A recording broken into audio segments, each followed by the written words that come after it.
Welcome to Buckets, brought to you by BetMGM, the king of sportsbooks. My name is Matt Moore. I'm the senior NBA writer for the Action Network, and this is your Best Bets episode for Friday, February 23rd in the association.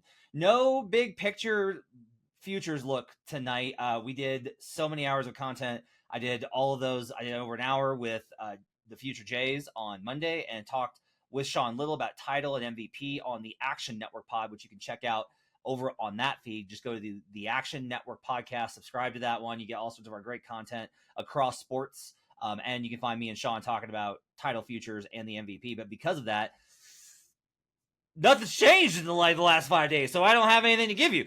So we don't have any sort of room for futures looks tonight, and that's okay. Sean Little is out tonight, and I'm very fortunate to be joined on short notice by a guy that bailed me out in a jam here, Bryan Fonseca from the Action Network. You can find him on all of our fight coverage, as well as covering the NBA. Bryan's going to help me out with best bets tonight. As a reminder, everything that we talk about can be found in the award-winning Action Network app. It's the best way for you to track your picks. You get up the second information where the bets and money are coming in. You can track picks like the under in Mavericks versus Suns that I gave out on Green Dot Daily that hit. Scared the hell out of me for 3 quarters, and then the offense is dried up. Thank you, Jesus.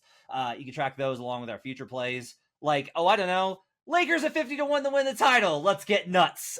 Gave that one out earlier this week on 2 platforms, and that one's tracked in the Action Network app as well. You can also follow Bryan in there. You can get all of the UFC and all of the fight and the boxing, all of those picks in there as well from Bryan. Also, reminder, check out youtube.com/the Action Network. For our daily listeners, and I know that there are a number of you listening, starting in March, I'll give you the details as we get closer, once we get these details nailed down. We're going to start doing Buckets live. We're going to do it twice a week live. And we're going to spend 20 minutes kind of recapping the action that was, betting lessons we took from that night, some big picture looks, future conversations, and then we're going to do the best bets episode. And we'll be taking submissions from you. I want to hear your best bets. We'll talk about them on the show. We'll be doing those at night until the playoffs come, and then we switch into a daytime format. More details on that later, but be on the lookout. And if you want to catch everything, guess where you need to do it. youtube.com/the Action Network. All right, Bryan, let's get to it. What are your best bets for Friday 23rd in the association? I am looking at the Blazers to cover 9.5-point spread against the Denver Nuggets. The Blazers, who did not play on Thursday evening, so they will be well rested against Denver. And as of this recording, Jimmy Butler props are not up yet. He will be playing the Pelicans, but Jimmy Butler is somebody I'm going to look at in terms of player props, not just tonight, but moving forward in general. Okay, I like those angles. We'll talk about those. My plays on the Friday slate. I'm going to go the Minnesota Timberwolves taking on the Milwaukee Bucks, the reeling, confused Doc Rivers saying a lot of things that maybe he should just stop talking about. I'm going to take the Minnesota Timberwolves -4.5. I am also going to be with Bryan on the Blazers +9. And I am going to take the. Oh, I can't believe I'm going to. No, I can't do. I can't. I was gonna grab something really gross, but I don't have the stones for it. I'm gonna have those two. Those are gonna be my best bets. I will also say though, as an aside, I'm probably gonna have a play on the Warriors and Hornets over. We'll talk about that one here in a second. That's a lean more than a best bet though. Let's go right to this Blazers game. Denver Nuggets currently, as we record this, they are up. Let's see here. Let me do the old Matharuni. They're up 23 points at halftime over the Washington Wizards. So they're having themselves an okay return from action. Finally back to full health here. So they're on a back-to-back versus the Blazers. Didn't play on Thursday. Why are you taking this very clearly pivoting towards the draft Portland Trailblazers team versus the defending champs? Yeah, it's just it goes against what I believe in terms of how much I do actually believe in the Denver Nuggets compared to, I don't know, everybody else in the NBA, but that's more of a playoff thing. From what I've seen from Denver this year, they're just not great on back-to-backs, and you've seen this up close. The second half of back-to-backs with the rest disadvantage so far this year, they're 1-6 against the spread, which I believe by percentage is the worst cover rate in the NBA right now. Weird thing to say about a team who we all see as a contender, and rightfully so. They're the defending champions, but that's where they are. Portland 6-9 with the rest advantage, so not great, but also not not 1-6 like Denver was. Portland's going to be without Malcolm Brogdon, without Scoot Henderson, which I think Scoot's a talented young player, but he's not impacting winning yet, and that's okay. That's just the situation that he's kind of in right now. So I don't think that's dire, but you still have Anthony Simons, who is liable to go off any night that he's on the court, especially when he's going to have the high usage that he will in this game. DeAndre Ayton, we'll see. Jeremy Grant against his former team, maybe there'll be something there, but ultimately it's just the body of work that Denver has put forth these last 4 or so months.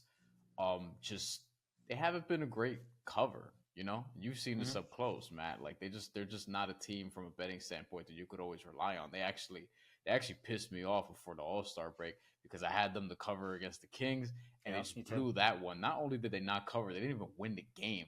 This is at home, and this was something I had in a parlay, and that was very annoying. So I still like them to win this game against Portland. I wouldn't dare pick against them in terms of the result. Put them in a money line, put them in a parlay if you wish, the money line and parlay if you wish. But against Portland, I think Portland's going to cover this. Maybe it's a backdoor cover, but maybe Denver wins by 7-8 points here. Denver on the second half of back-to-back this season, 3-6-1 against the spread. And when this is maybe the more telling stat. I like this one quite a bit. When they are a double-digit favorite, Denver Nuggets are 3-6-1 ATS. They're 3-7 ATS on the second night of a back-to-back. 3-6-1 ATS. 33% when they are favored by double digits this season. So the problem I think that the Nuggets are creating for bookmakers in terms of the line is, one, they're now a more public team after winning the title, right? So they're no longer a team that are going to get that market depression because of being a lesser known. They're not a marquee team. That's kind of gone because they won the title. The book is out on them. 2, their winning percentage does not match their point differential. So it really just kind of comes down to like, no, they absolutely win the game. But with a lot of teams, if your point differential is lower, your win percentage is a little bit more variant, right? There's ways to categorize this as like luck, where the Nuggets are lucky to have the record that they do. I don't know that that's necessarily applicable because I think there's 2 different ways that this kind of manifests. You can be a team that, your point differential is low, but your winning percentage is high because you got lucky and just won some coin flip games, or you had these kind of things, or you have some bad blowouts that kind of impact your margin there. But those things are more indicative that you should lose a little bit more. Like if you do get blown out enough to impact your point differential, that should lead to more losses. The Nuggets, I think, are a little bit different, where they do win. Like their win probability game by game over the course of 48 minutes is very high on average. Like if we tracked what win percentage was game by game over the course of the 48 minutes, if we looked for an average of that, it would be more in line with the power rating I think that this team gets.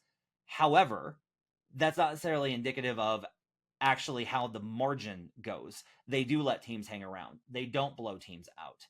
They do have a stint where the starters will kind of struggle. The starters are basically the exact same point differential that they were last year. So if it feels like the Nuggets still feel like this team that could win the title, they absolutely are. It's just that the margin is a little bit slimmer than last year. And so when we have a spot where they're on a back-to-back, even coming out of the All-Star break, and they're on the road, and they're a double-digit favorite, we've got this kind of circled in a really good spot here. I totally agree with you. I think this is a really good spot for the Blazers. All right, talk to me about Jimmy Butler, because the calendar is getting ready next week to turn to March, and so that means that Jimmy will be awakening from his slumber, as he does every spring, to terrorize the Eastern Conference. Tell me about your angle on playing him in prop situations. It's funny that that's how you worded it, because earlier this week, as part of my fantasy basketball column that I've been doing here throughout the season, this week we did 20 players who will impact your championship chase, because this is coming off the All-Star break, and this is a playoff primer sort of look ahead. And the last player I wrote about was Jimmy Butler, and I called him basically the sleeping giant of fantasy basketball, who potentially could be in real life. The Heat have the 3rd easiest schedule going forward. Last I checked, in the NBA, 3rd or 4th, depending on where you look, in terms of strength of schedule. And Jimmy Butler last year, after the All-Star break, averaged about 26, 6, and 6 with some rounding, couple stocks per game. And this was while shooting 62, 48, 85 splits. So he's somebody I'm going to be looking to target for props. At the time we're recording this, his props are not out, and Tyler Hero is actually questionable.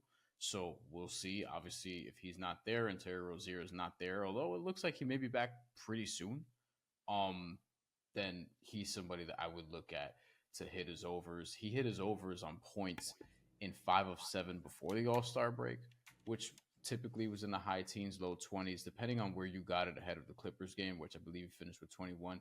He may have gone to over there as well, depending on where you actually bet it. But we'll go with 5 of 7 going into the All Star break. The scoring uptick after the losing streak was starting to be there.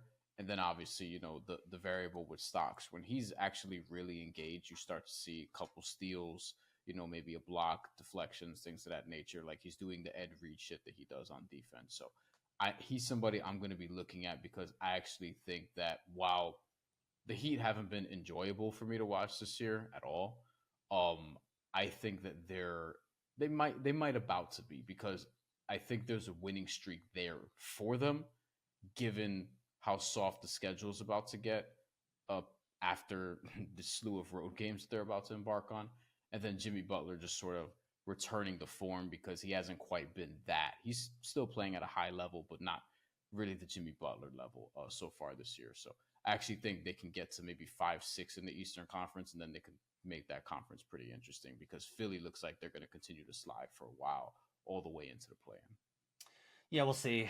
Wrote on Monday about how there's a possibility the Sixers are at least operating like they expect Embiid to return at some point. So we'll see what happens there. Big win by the Magic tonight over the Cavaliers, by the way, to keep pace in the Eastern Conference in that battle for the Southeast Division. We talked about a little bit of that on the Monday episode as well. Yeah, I mean, look, this is when Jimmy should go for it. Now, there will come a time when Jimmy reaches for that and it's not there. Like he will, there, just like it is with every great player, there will be a point where he reaches for that greatness and is like, oh shit, I'm human. But this is probably, Brian's probably really, this is a smart angle of, hey, the market is going to be basing it off of his season performance. Like the market can't treat him the way that he approaches games. And so if you're able to take that into account, you can find value here, finding opportunities to bet Jimmy Butler. I'm going to take the Minnesota Timberwolves -4.5 versus the Milwaukee Bucks. Now, this is not a fade of the Bucks because I think if you're buying low at this point in the season, I just think that's you are probably. I think I am selling low here on the Milwaukee Bucks in this spot. However, Minnesota's been too good at home. They've just been too good at home versus good teams in particular. Like this is a pretty relevant thing here. The Wolves at home versus teams with a 60% winning percentage or better are 10, 3, and 1 ATS. That's overall for the season when they face teams with a winning percentage over 60%. 10, 3, and 1 at home. That's 4, 1, and 1 at 80%. So they've been great in these types of spots. Milwaukee's problem obviously is defense. That's continued to be the issue. They still can't get the defense quite right. They give up these big numbers. If you're facing the Minnesota team, that their entire problem is their offensive floor. If you make it a little bit easier on them, their defense isn't gonna wobble. They're gonna be solid. They're gonna be really good. They are playing a little bit more at the level and blitzing a little bit more, which is really good versus Dame. They're gonna struggle with Giannis because everybody struggles with Giannis. He's an absolute monster. I think Jaden McDaniels is probably going to get in foul trouble because every time he faces a tough matchup, he winds up in foul trouble. And no matter who he guards, he's going to have a little bit of problems there. But Minnesota's depth is also excellent. At home, that bench unit is incredible with Naz Reid and those guys. Facing off against a Bucks team that they have a bad bench and benches are bad on the road, that's a huge advantage towards Minnesota. So I'll go ahead and I'll lay the 4.5 here with the Wolves to get another marquee win over a big-time team. And I'm with Brian on the Blazers. I'm going to tail him on that as well. And I like the over in the Hornets Warriors, but I will just say that's more of just a numbers play. I don't know exactly what Charlotte's going to be offensively yet. So I got to get this one's going to be a half unit play because I don't know what they're going to do. And hey, maybe Golden State continues to just play great defense that they have the last couple of weeks.